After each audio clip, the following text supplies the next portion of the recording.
Admiration. Sarika का रोना नीति ने कुछ नहीं कहा और चंद्रिका जी के हाथों से प्रसाद खा लिया। ये देखकर सीखा जी को बेहद बुरा लगा।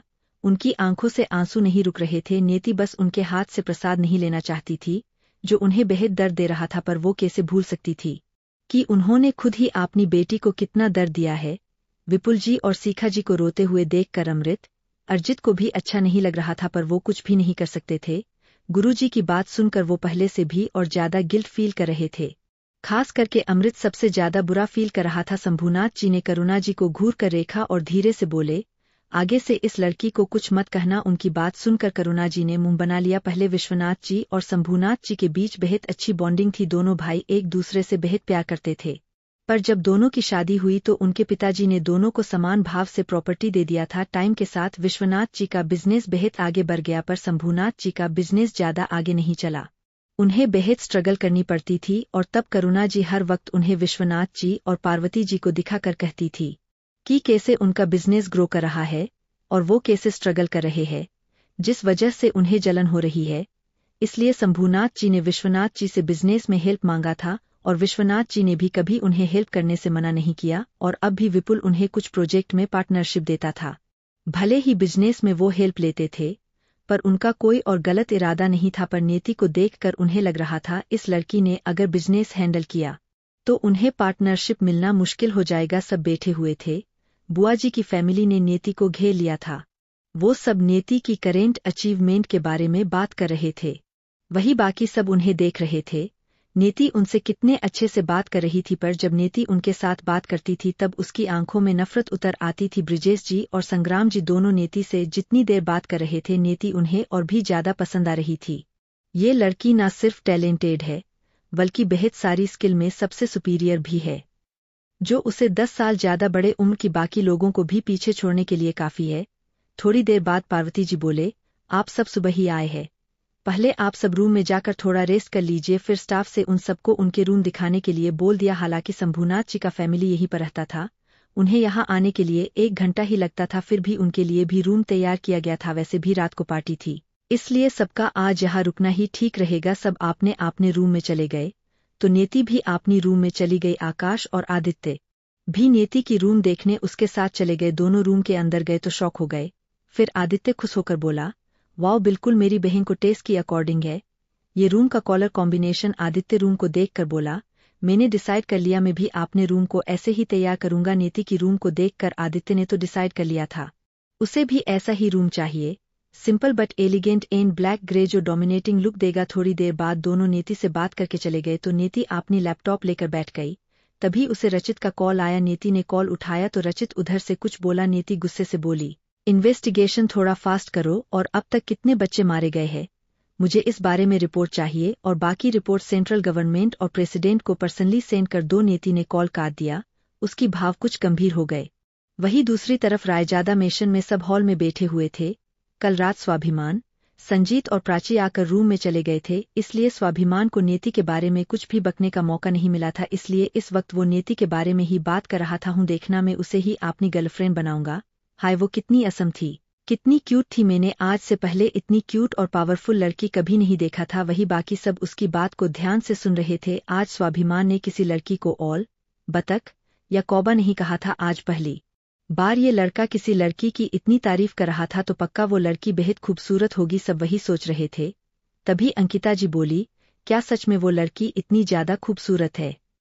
उनकी बात सुनकर स्वाभिमान नीति को याद करते हुए बोला, हाँ और नहीं तो क्या बड़ी माँ, वो बेहद ज्यादा खूबसूरत थी, उसने मुझे अपना नंबर भी दे दिया है, मतलब वो भी मुझसे इम्प्रेस हो गई है।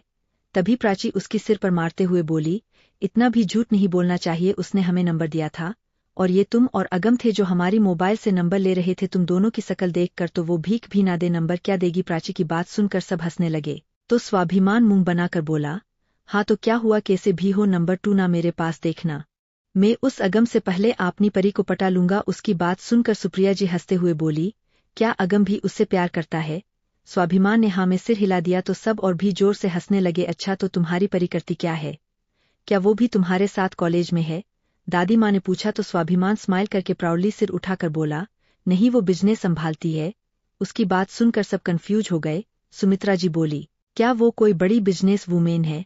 तब तो वो तुमसे बड़ी होगी, छोड़ी, इससे हमें कोई प्रॉब्लम नहीं। आजकल तो ये सब होता ही है, नॉर्मल। उनकी हाथ सुनकर स्वाभिमान डेविल स्माइल करके बोला, बिल्कुल नहीं, वो सिर्फ 17 साल की है और उसके पास अभी से खुद का बिजनेस है। वो वर्ल्ड वाइड एंटरटेनमेंट कंपनी की ओनर और दुनिया की सबसे बड़ी पियानिस्ट और म्यूजिक कंपोजर मिस नीति है। वो बेहद ज्यादा इंटेलिजेंट और शार्प माइंडेड है। जो करना है कर देती है, उसे किसी का डर नहीं है। उसने लड़कों को मार कर समुंदर में मछलियों को खाने के लिए फेंक दिया था। कितनी अच्छी है ना मेरी परी, वो मछलियों, जीव जंतु सबके बारे में कितना सोचती है।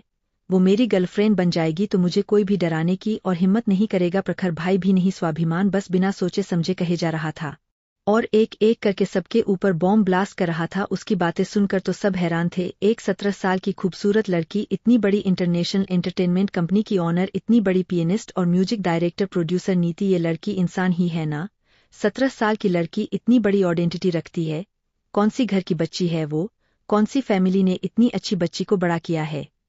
अजीत जी संजीत तो देखकर हैरानी से बोले, क्या मान जो कह रहा है सच है? सबको लग रहा था कि जरूर मान कोई स्टोरी सुना रहा है, पर संजीत सिर हिलाकर बोला, वो सच कह रहा है। वो लड़की सच में एक लेजेंडरी कैरेक्टर थी। इतनी कम उम्र में उसके अंदर जो टैलेंट और कंपोजर है, वो तो बेहद बड़े लोगों के पास भी नहीं है। फिर संजीत ने उन सब को बताया कि वो सब उस लड़की से कैसे मिले। उसकी बातें सुनकर सब उस लड़की की तारीफ करने से खुद को रोक नहीं पाए। सच में ऐसी लड़की बेहद कम होती है।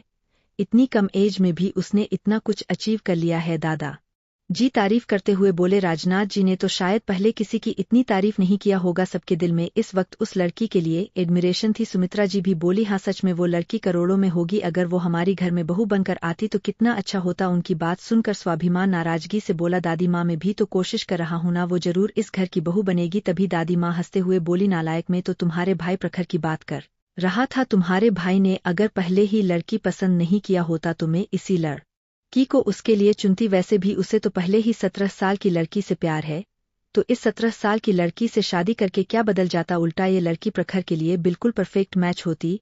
दादी माँ बोली तो स्वाभिमान मुंह बनाकर बोला, दादी माँ, भाई ने पहले ही आपने लिए लड़की पसंद कर लिया है, उसे मैंने पसंद किया है।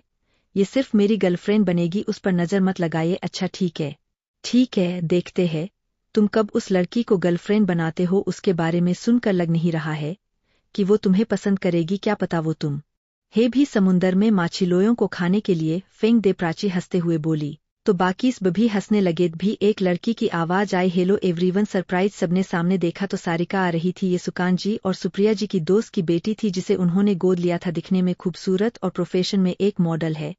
ये लड़की सारिका की आंखों में थोड़ा आंसू था, उसे उसने छुपा लिया और आकर सोफे पर बैठ गई। सब उसे देखकर खुश हो गए। तुम्हें बताकर तो आना चाहिए था ना बच्ची, हम तुम्हें लेने के लिए किसी को भेज देते। अंकिता जी उस्तानते हुए बोली। सुप्रिया जी भी बोली, हाँ एटलीस्ट तुम्हें हमें इन्फॉर्म तो करके आना चाहिए था ना। अरे बड़ी मोम देखिए, मैं बिल्कुल ही ठीक हूँ, सारिका उन्हें समझाते हुए बोली। फिर आपने भारी दिल को शांत करते हुए बोली, वे साहब अभी क्या बात कर रहे थे? मैंने सुना प्रखर ने आपने लिए किसी लड़की को पसंद किया है।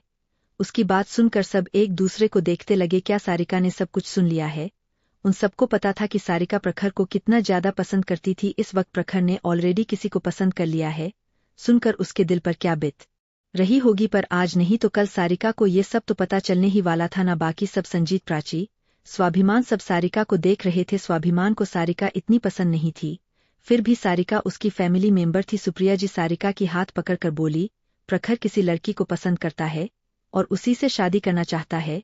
ये सुनकर सारिका की आंखों से आंसू बहने लगे। सुप्रिया जी ने सारिका को गले से लगा लिया और बोली, सारिका बच्चा, तुम्हें समझना होगा कि प्रखर तुम्हें प्यार नहीं करता है। ये सुनकर सारिका और भी रोने लगी। वो ये बात बर्दाश्त नहीं कर पा रही थी। मैं आपको किसी और का होने नहीं दे सकती। घमंड मोम क्यों? मोम मैं बचपन से प्रखर से प्यार करती हूँ, फिर भी प्रखर मुझे क्यों प्यार नहीं कर सकता है? क्या मैं इतनी बुरी हूँ मोम?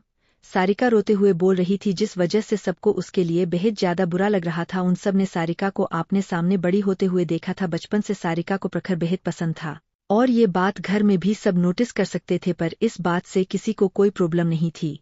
सिर्फ दादाजी और दादी माँ नहीं चाहते थे कि सारिका प्रखर के पीछे लगी रहे। प्रखर उनका पोता था, इसलिए उन्हें बेहद अच्छी तरह से पता था कि प्रखर कभी सारिका को पसंद नहीं करेगा। ये बात बाकी सब भी जानते थे, पर अंकिता जी और सुप्रिया जी को लगा अभी दोनों बच्चे हैं, शायद साथ रहते रहते बड़े होने के बाद उन्हें एक दूसरे से प्यार हो जाए। सारिका उनकी घर की बेटी थी और एक अच्छी लड़की भी थी, इसलिए अंकिता जी और सुप्रिया जी को कोई प्रॉब्लम नहीं थी अगर दोनों की शादी हो जाए तो। पर जैसे जैसे टाइम बीतता रहा, प्रखर उन सब से और इस घर से पूरी तरह से दूर हो गया। 15 साल की उम्र में ही वो अपना खुद का घर बनाकर रहने लगा। प्रखर के कितने घर कहाँ थे और कब वो कौन सी घर पर रहता था, इस बारे में घर वालों को भी नहीं पता था। सारिका हमेशा प्रखर की आने का वेट करती थी। आज भी सारिका प्रखर से बचपन की तरह ही प्यार करती थी और ऐसा नहीं था कि प्रखर को इस बारे में पता नहीं था। प्रखर को इस बारे में अच्छे से पता था, फिर भी वो सारिका की तरफ देखता भी नहीं था। इसलिए अंकिता जी और सुप्रिया जी ने उसकी दिल की बात जानने के लिए उससे पूछा भी था कि क्या वो सारिका से शादी करेगा। तब प्रखर ने सारिका के सामने सबके सामने मना कर दिया था कि उसे सारिका में कोई इंटरेस्ट नहीं है। उस दिन भी सारिका बेहद रोई थी, पर उसने हार नहीं माना था। वो बस कोशिश करना चाहती थी, क्या पता उसकी कोशिश को देख कर प्रखर का दिल बदल जाए। वैसे भी प्रखर की जिंदगी में कोई लड़की नहीं थी तो उसके पास अभी भी चांस था। फिर पता चला कि प्रखर की शादी हो गया है और बाद में एक बेटा हुआ है। उस बच्चे की माँ कौन है, कहाँ है, किसी को नहीं पता था। घर में प्रखर ने सबको कहा कि उसकी मोम अब इस दुनिया में नहीं है। वो लगभग 1 साल में 1-2 बार ही मिशन आता था। 1-2 बार वो अपने बेटे कियान को भी लेकर आया था और अभी 1 साल से वो थोड़ा ज्यादा आ रहा था, क्योंकि कियान को यहाँ सबके साथ रहना पसंद आ रहा था। ऑफ कोर्स वो सब बेहद ज्यादा खुश थे। वो तो चाहते थे उनका बेटा और पोता आकर यही रुके और सारिका को लगा अब तो कम से कम प्रखर के दिल में उसे जगह मिल सकती है। उसने कियान के करीब जाने की और उसे एक माँ की प्यार देने की बेहद कोशिश किया, पर कियान कभी भी उसके पास नहीं आता था। पता नहीं क्यों उसे सारिका पसंद नहीं आई, जबकि सारिका ने अपने तरफ से पूरा कोशिश किया था उसकी दिल जीतने की। उसे पता था एक ना एक दिन वो प्रखर के दिल में आपने लिए जरूर छोटी सी सही जगह बनाएगी। पर अब उसे पता चल रहा था प्रखर ने तो उसे अपनी आंखों में ही नहीं रखा था और अब वो किसी और से प्यार करता है और उससे शादी करने वाला है। अंकिता जी और सुप्रिया जी की समझाने पर सारिका अपनी होश में आई और अपनी आंसू पोंछकर फीकी स्माइल करते हुए बोली, मैं ठीक हूँ बड़ी मोम, ये सब बस थोड़ा सड़न था तो मैं खुद को रोक नहीं पाई। चलो ये तो अच्छी बात है कि प्रखर को कोई पसंद है, कम से कम उन्हें कोई मिल गया है और अब वो अकेले नहीं रहेंगे। मैं ऊपर फ्रेश होने जा रही हूँ मोम, मैं आकर आप सबको गिफ्ट दिखाऊंगी जो मैं आप सबके लिए लाई थी। तभी सुप्रिया जी ने एक स्टाफ को बुलाया और सारिका की लगेज को उसकी रूम में रखने के लिए बोला। सारिका ने एक लगेज को यही रखने के लिए बोला क्योंकि उसमें घरवालों के लिए गिफ्ट था। सारिका ऊपर रूम में चली गई, स्टाफ ने भी उसकी रूम में लगेज रख दिया। उस स्टाफ की जाने के बाद सारिका की फेस पर जो फीकी स्माइल थी वो स्माइल पूरी तरह से गायब हो गई। उसकी आंखों में आंसू आ गए। उसने जल्दी से ड्रावर से एक फोटो निकाला जिसमें एक 8 साल की बच्ची और 13 साल का एक लड़का था। वो लड़का बिना भाव के खड़ा था, जैसे उनके अंदर कोई इमोशन ही ना हो और उसे जबरदस्ती खड़ा किया गया हो। वो आपने वॉच में टाइम देख रहा था, जैसे 1 मिनट देरी होने पर भी वो वहां से चला जाएगा। वही वो लड़की बस प्यार से उस लड़के को देख रही थी। सारिका ने उस फोटो को आपने सीने से लगा लिया और रोने लगी, क्यों प्रखर, क्यों आपको मेरा प्यार दिखाई नहीं देता है? मुझे बस आपका प्यार चाहिए प्रखर, क्या इतना भी मैं डिजर्व नहीं करती हूँ? बचपन से सब कुछ छीन गया था मुझसे, गिर एक फैमिली मिली, फिर आप मिले जिनसे मुझे इतना प्यार हो गया कि मैं आपके बिना अब जीने के बारे में भी सोच नहीं पा रही हूँ। क्यों एक बार भी मेरे बारे में नहीं सोचते? नहीं, इस बार मैं फिर से वही गलती नहीं करूंगी, मैं आपको किसी और का होने नहीं दे सकती। इतना कहकर सारिका ने उस फोटो को ड्रावर में रख दिया और फ्रेश होने के लिए वॉशरूम में चली गई। फिर चेंज करके नीचे चली गई। उसे आते देख सब उससे बातें करने लगे, सिर्फ दादाजी, दादी माँ और स्वाभिमान ही आपने में लगे थे। सारिका ने सबको उनका गिफ्ट दिया जिसे सबने एक्सेप्ट कर लिया। वैसे भी ज्यादा, पर घर में जो भी बाहर जाता था आते वक्त सबके लिए गिफ्ट लेकर आता था। उनकी बातें नीति के ऊपर हो रही थी। सुप्रिया जी और अंकिता जी सारिका को कंफर्ट करवाने की कोशिश कर रही थी। उन्हें पता था कि सारिका का दिल फिर एक बार बुरी तरह से टूटा है, इसलिए भले ही वो बाहर से हंस रही है और खुद को रोने से रोक कर स्ट्रोंग दिखाने की कोशिश कर रही है, पर अंदर से वो बेहद रो रही होगी। इसलिए वो सारिका की रिसेंट प्रोजेक्ट के बारे में पूछने लगे, वही प्रखर की विला में जिसकी बाहर नेति विला लिखा हुआ था। इस विला को प्रखर ने 3 साल पहले बनाया था। यहाँ वो और उसके बेटे के सिवा कोई नहीं आते थे। अंदर कियान सोफे पर बैठा हुआ था, कुछ स्टाफ परेशान होकर सिर झुकाकर खड़े थे। तभी सीढ़ियों से प्रखर उतरकर नीचे आया। उसे देखकर सब साइड हट गए। प्रखर ने चारों ओर देखा, उसकी भौहें सिकुड़ गई। चारों तरफ खिलौने टूटे हुए पड़े थे, पेंसिल, कटर, सेक्स बॉक्स सब बिखरे पड़े। प्रखर समझ गया कि ये सब कियान का कारनामा है। वो सीधा जाकर कियान के सामने बैठ गया तो एक स्टाफ बोला, बॉस, लिटिल बॉस को आज पता नहीं क्या हुआ है। लिटिल बॉस बेहद गुस्से में है, उस स्टाफ की बात सुनकर प्रखर ने उन्हें यहाँ से जाने के लिए इशारा किया तो सब वहां से जल्दी से चले गए। उन्हें भी यहाँ दो डेविल के बीच फंसने का कोई मन नहीं था। उन सब के जाने के बाद प्रखर ने आंखें छोटी करके कियान को घूरा और बोला, क्या हो रहा है?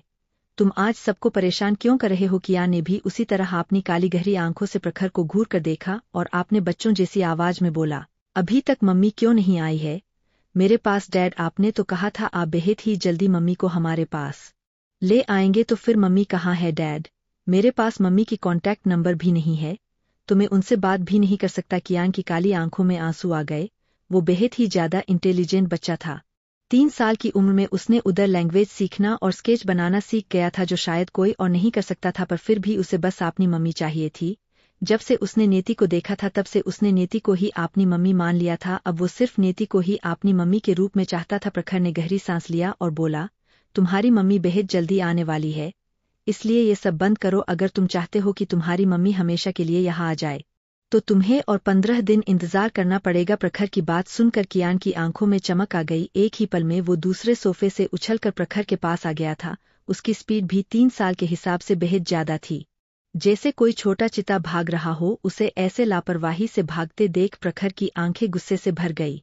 कियान, मैंने तुम्हें कितनी बार कहा है, कभी भी दूसरों के सामने अपना स्पीड और पावर को रिवील मत करना। आपने डैड की बात सुनकर कियान को भी समझ आया कि उसे ऐसा नहीं करना चाहिए था। सॉरी डैड, बट मम्मी के बारे में जानकर मैं थोड़ा एक्साइटेड हो गया था। क्या सच में मम्मी बेहद जल्द हमेशा के लिए हमारे पास आ जाएगी? उसकी बात सुनकर प्रखर ने हाँ में सिर हिला दिया और बोला, बिल्कुल। तुम्हें क्या लगता है तुम्हारे डैड तुम्हारी मम्मी को कभी छोड़ देंगे? कियान ने बस कंधे उचका दिया और बोला, क्या पता डैड आप क्या करेंगे, पर मैं तो अपनी मम्मी को कभी नहीं छोड़ने वाला। ठीक है, मुझे पता है।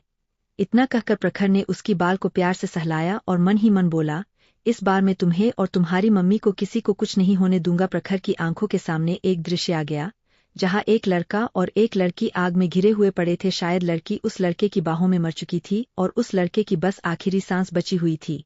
एक छोटा लड़का जो 4-5 साल का लग रहा था, वो आग के बीच से ही उनकी तरफ भाग कर आ रहा था। उस बच्चे की छोटे छोटे हाथ पैर थोड़ा जल गया था, फिर भी वो मम्मी डैड कहकर उन्हें बचाने के लिए भाग रहा था। प्रखर जल्दी से आपने होश में आया और कियान को देखा। उसकी आंखों के सामने एक लड़के का चेहरा घूम गया जो उसके कंधे पर चढ़ा हुआ था और हंसते हुए बोला, आज से मेरी सारी जिम्मेदारी तुम्हारी हुई प्रखर, अब मैं अपनी डार्लिंग के साथ हनीमून जा रहा हूँ। प्रखर ने सिर झटका और बोला, तुम्हें अपनी मम्मी को देखना है ना, तो चलो मैं तुम्हें आज अपनी मम्मी से मिलाने के लिए ले जाऊंगा। आपने डैड की बात सुनकर कियान खुश हो गया और बोला, सच में?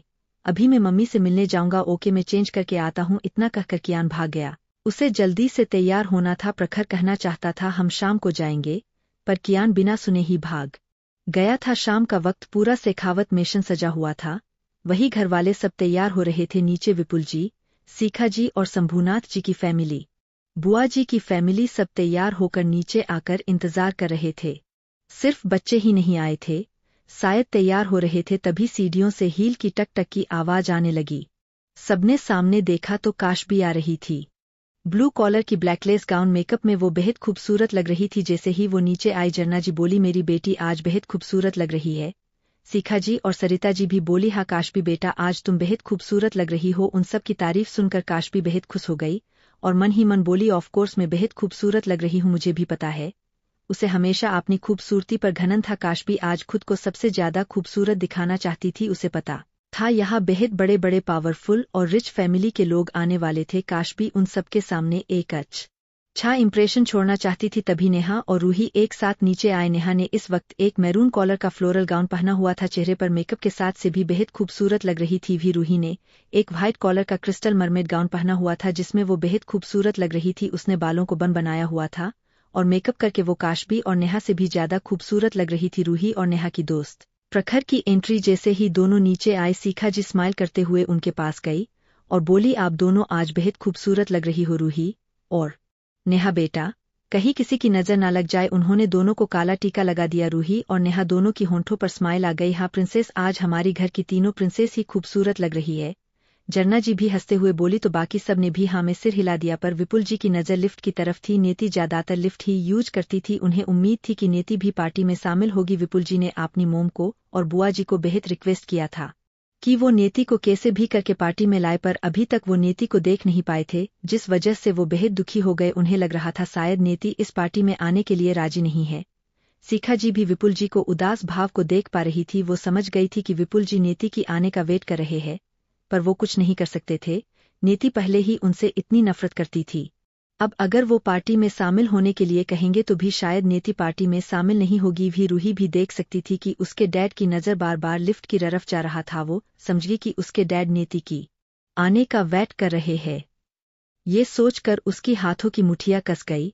पहले जब भी वो किसी पार्टी में जाने के लिए तैयार होती थी, उसके डैड पहले उसकी तारीफ करते थे और बोलते थे उनकी प्रिंसेस सबसे ज्यादा खूबसूरत लग रही है, पर इस वक्त तो उसके डैड उसे देख भी नहीं रहे हैं। क्यों, ऐसा क्यों हो रहा है? क्या अब सिर्फ नेति उसके डैड के लिए इम्पोर्टेंट है? वो नहीं, ये सोचकर रूही को गुस्सा आ रहा था। उसने अपनी गुस्से को दबा लिया। आज उसने जो प्लान किया था उसे कुछ भी करके उसे पूरा करना था, तब जाकर वो नेति को सबकी नजरों से फिर से गिरा सकती थी। ये सोचकर उसने अपनी गुस्से को बेहद मुश्किल से दबा दिया। जय आकाश, आदित्य क्या अभी तक वो नहीं तैयार हुए हैं? करुणा जी ने इधर उधर देखते हुए पूछा तो चंद्रिका जी बोली, वो तीनों बाद में आएंगे। वो नेति से कुछ चेंजेस करवा रहे हैं, आपने ड्रेस में पता नहीं क्या क्या मेहनत करवा रहे हैं। ये तीनों मेरी बच्ची से। उनकी बात सुनकर दादाजी, दादी माँ, बुआ जी की फैमिली सब हंस पड़े। अब जब बहन इतनी बड़ी फैशन डिजाइनर है तो ये तीनों तो उसका फायदा उठाएंगे ही। कौशल्या जी हंसते हुए बोली। वही नेहा, रूही और काशबी का चेहरा देखने लायक था। नेति की इतनी तारीफ वो सब सुन नहीं पा रही थी। वही विपुल जी और सीखा जी को एक होप दिखा कि शायद नेति पार्टी में आ सकती है। फिर सब वहां से बाहर चले गए।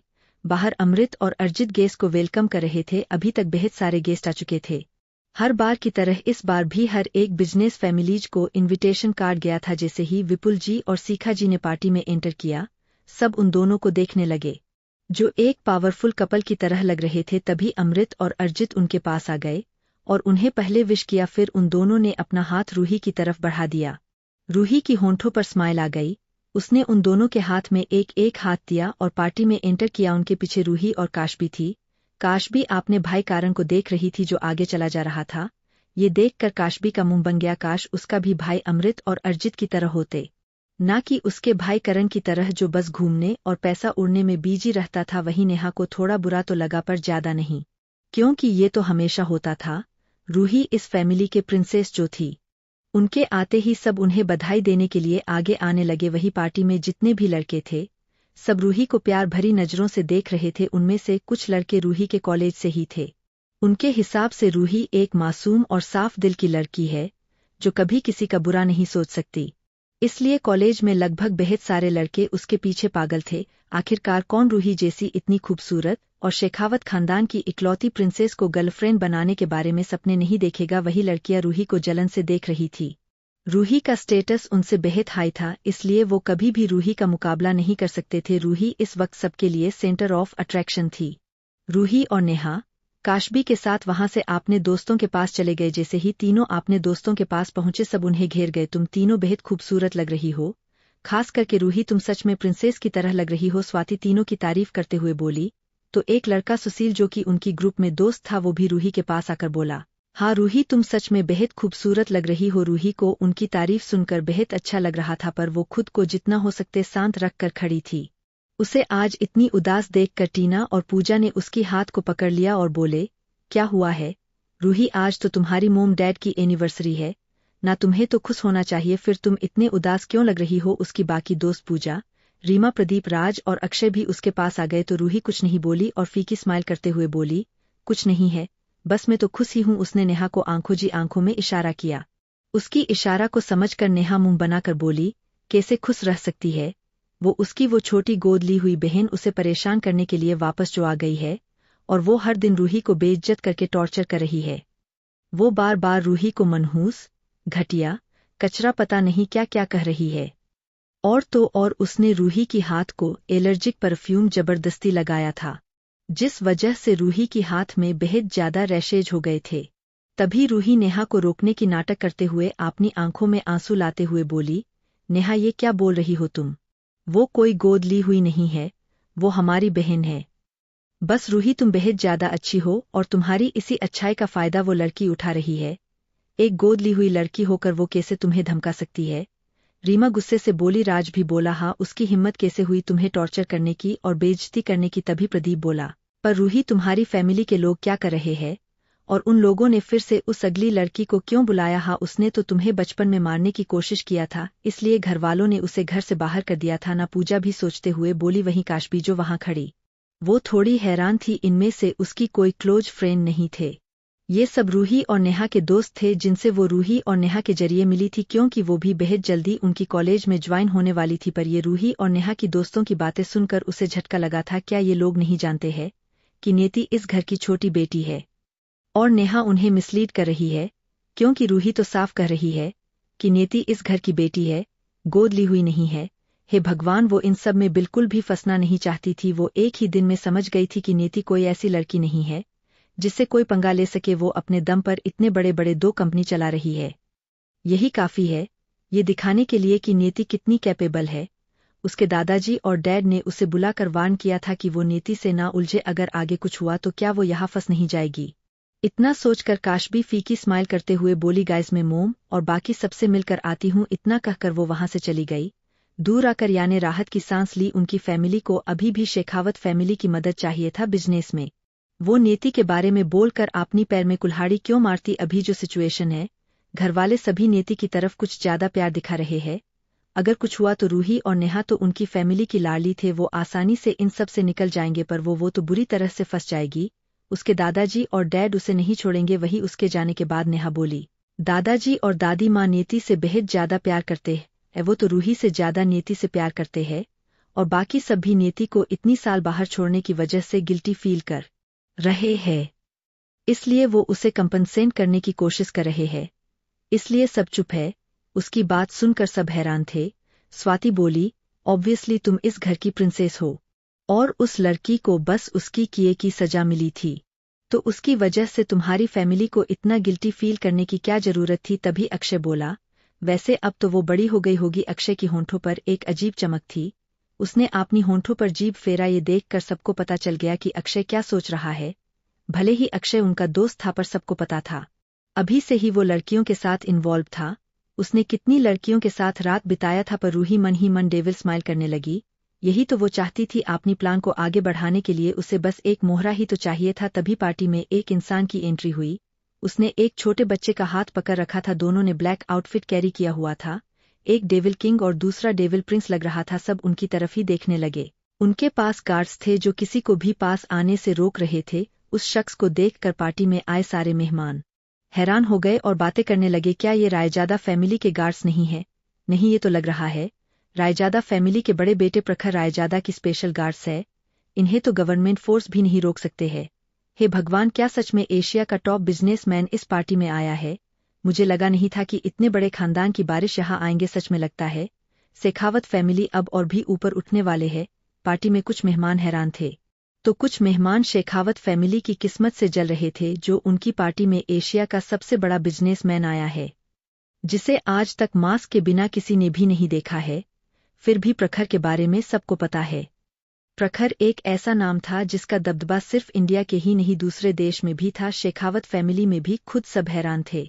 विपुल जी ने रायजादा कॉरपोरेशन में भी पार्टी का इनविटेशन कार्ड भेजा था, पर हर साल तो मित्तल फैमिली, रायजादा फैमिली और बाकी एशिया की 3 बड़े फैमिलीज को वो इनविटेशन कार्ड देकर आते थे।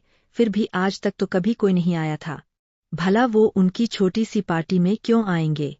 पर इस बार प्रखर रायजादा को आया देखकर वो खुद भी हैरान थे। वही रूही के दोस्त हैरानी और खुशी से उछलते हुए बोले, वाओ रूही, तुम्हारी फैमिली की पावर का तो मानना पड़ेगा। उन्होंने एशिया की सबसे बड़ा बिजनेसमैन प्रखर रायजादा को भी इनवाइट किया है।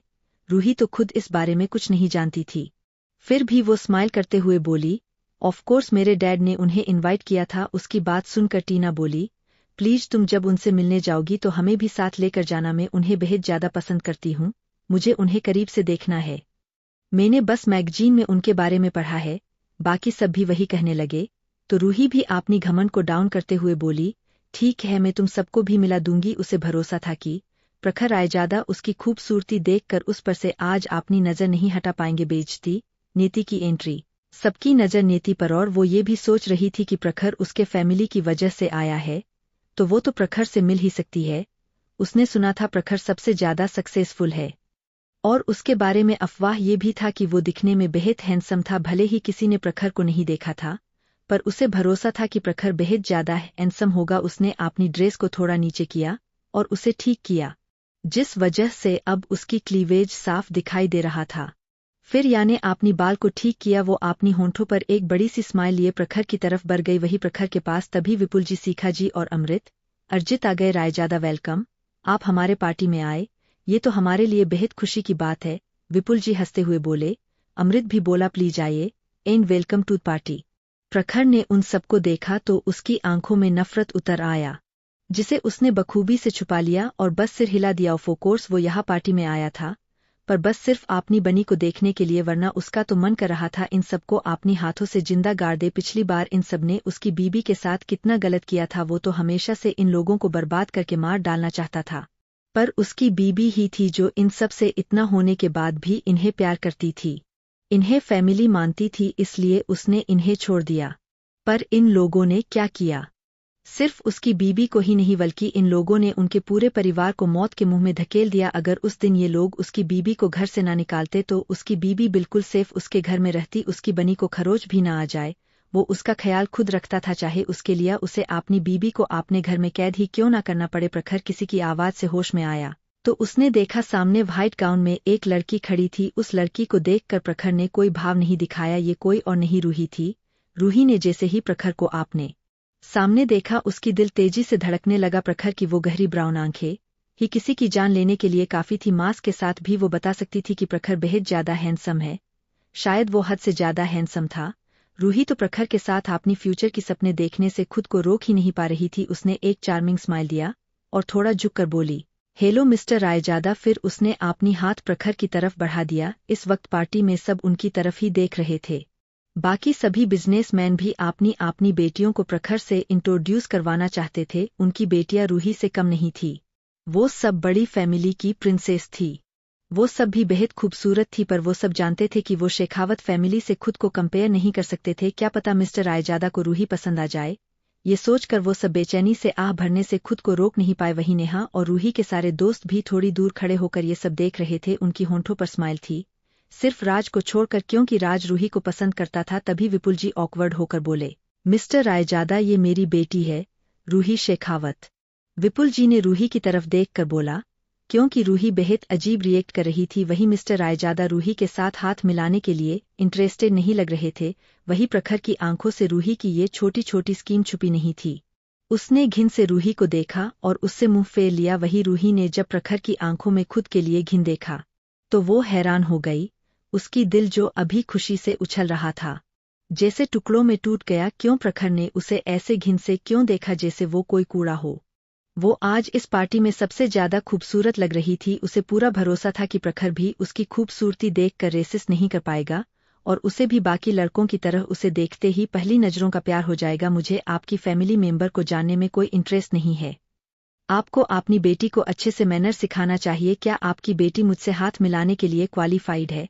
प्रखर की आवाज बेहद गहरी और ठंडी थी, जैसे किसी गहरी बर्फ को खाई से आ रही हो, और प्रखर की आवाज अभी सिचुएशन शांत होने की वजह से सबको सुनाई दे रही थी। रूही की आंखों में आंसू आ गया था। वो तो क्या क्या सोच कर आती थी, पर यहाँ तो बस उसकी बेइज्जती हो रही थी। इससे पहले उसकी इतनी बेइज्जती कभी नहीं हुई थी। उसने अपने आंखों में आंसू लिए अपनी हाथ को नीचे कर दिया। उसकी आंखों में बेइज्जती और एम्बारेसमेंट का भाव साफ दिखाई दे रहा था। वो देख सकती थी कि कैसे सब उस मजाक उड़ाने वाली भाव अपने चेहरे पर लिए देख रहे हैं।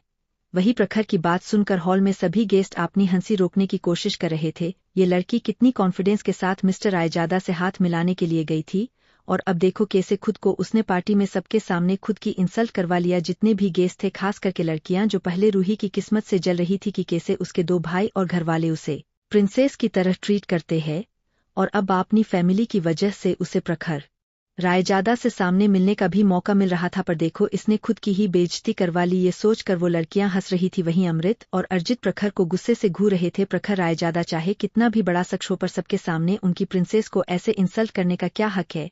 इसके पास वो दोनों अपनी प्रिंसेस की आंखों में आंसू, बेइज्जती का भाव और एम्बारेसमेंट साफ देख पा रहे थे। पर वो क्या कर सकते थे। अगर कोई और ऐसे उनकी प्रिंसेस की इंसल्ट करता तो वो उसे छोड़ते नहीं। पर ये इंसान दुनिया का सबसे पावरफुल बिजनेसमैन था प्रखर रायजादा, जिसकी नाम से गवर्नमेंट भी कांपती थी। भी प्रखर विपुल जी को देखा जो एम्बेरेस लग रहे थे। प्रखर की होंठों पर अजीब सी स्माइल आ गई, पर मास्क की वजह से पता नहीं चला।